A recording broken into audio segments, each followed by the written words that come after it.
Texture fine to medium છે, density પણ medium છે. Are you sure?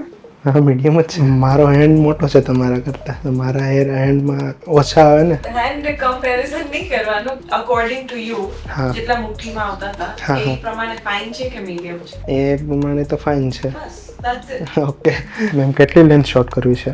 Length short નહીં કરવી, એટલી જ રાખવી છે. એટલી એનાથી થોડા. હા. ટેકનિક તો લેયરિંગ આવશે ને. એ શેપ પ્રમાણે કટ સ્ક્વેર કરી શકીએ અને રાઉન્ડ કરી શકીએ. હેરની કન્ડિશન શું છે? Density is also fine and texture is also fine. Square layers કરશો તો વધારે નહીં નીકળે વેઇટ. હા તો વેટ રિડક્શન વધારે થશે. So automatically round. perfect. Are you ready? Yes.